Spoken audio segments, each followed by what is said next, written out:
For decades, he's been considered a legend and a luminary when it comes to Western early music. Over his incredibly prolific career, Catalan conductor and composer Jordi Savall has created several world-famous ensembles, and he joins me now in the studio. It's an immense pleasure to have you on the show. Thank you so much for coming today.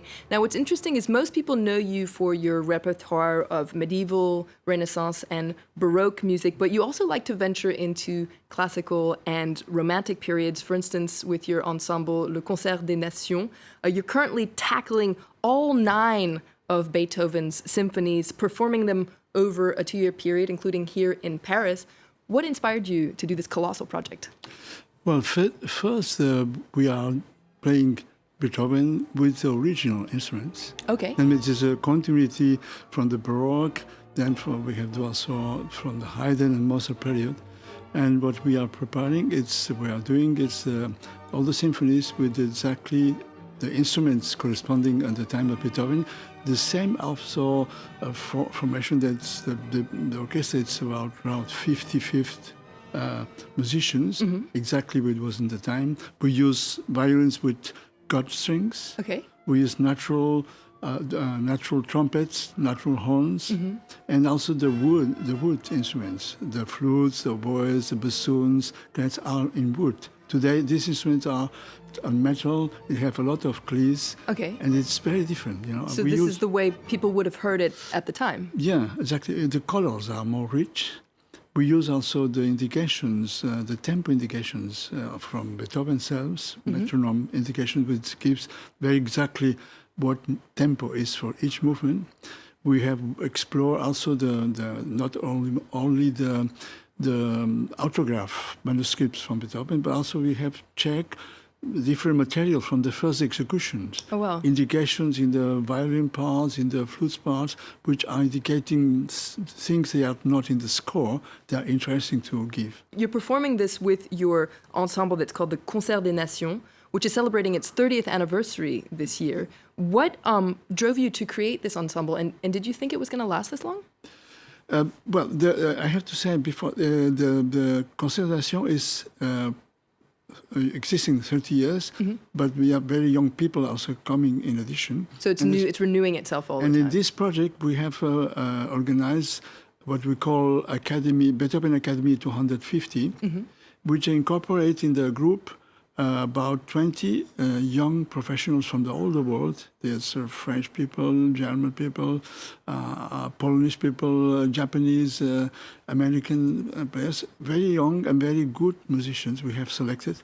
This gives the ensemble an incredible energy, beautiful combination, the experience and all the energy from the fascination from young people. Well, we can actually hear this energy. We're going to take a listen to a performance by the Concert des Nations. This was a couple of years ago at the Château de Versailles. Take a listen.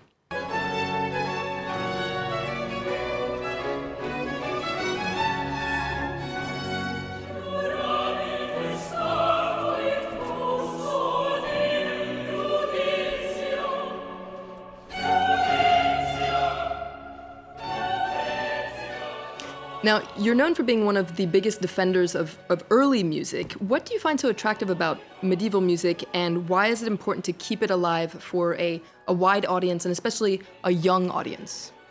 Well, I think first I have to say music is one of the most special art, is the most spiritual of the arts, because music exists only when you sing and play. Live music is. Then it's impossible to have a museum, and then we need to perform the music from the Middle Age, from the Renaissance, the Baroque, today, again, every day, because this music will be impossible to know. And we have forgot all this music through the centuries until the 1829, when Mendelssohn performed for the first time the Saint Matthew Passion by Bach. All the music was not played at all. Oh, wow. So it's important to reconnect. We have, it's now about 70 years that we recover the performance of the early music. Yes. And because in the 19th century was played this sometimes Bach, Handel, but in the romantic combinations, And I think this is something new, and this makes possible people to rediscover the most beautiful music from 12th century, 13th, 14th, 16th, and this is something new today also. And this attracted very much the young people. Because in this music it's a lot of freshness.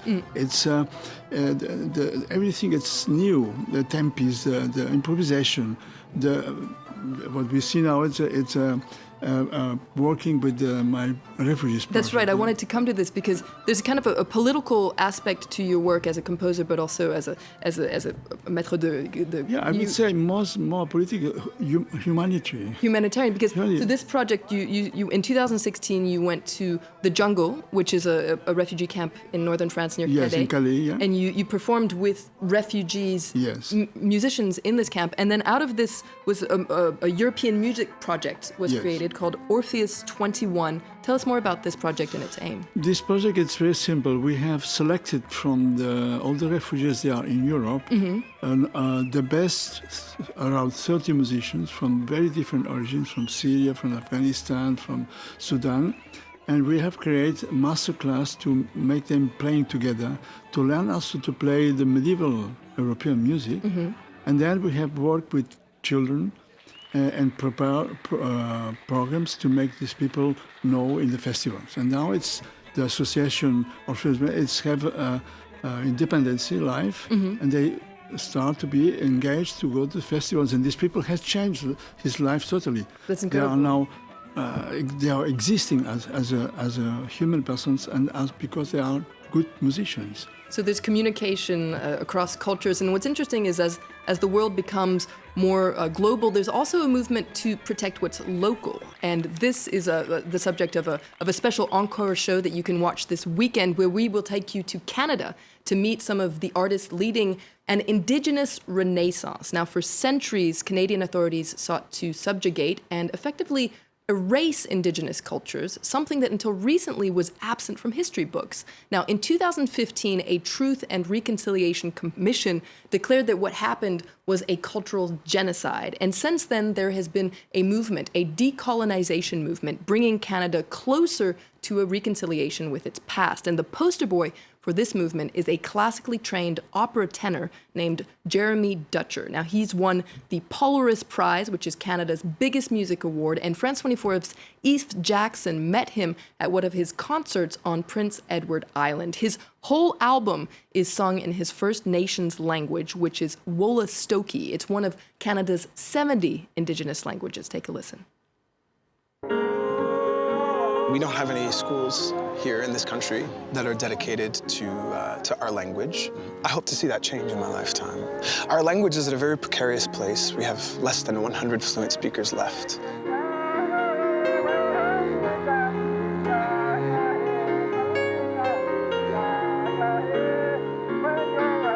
It's a language that listens to the land, and it transforms the way that I see the world.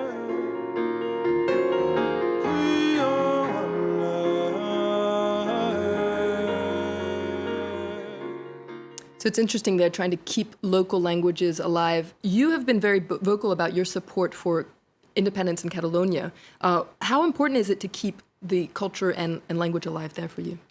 Well, I think it's one of the essential things in a global world.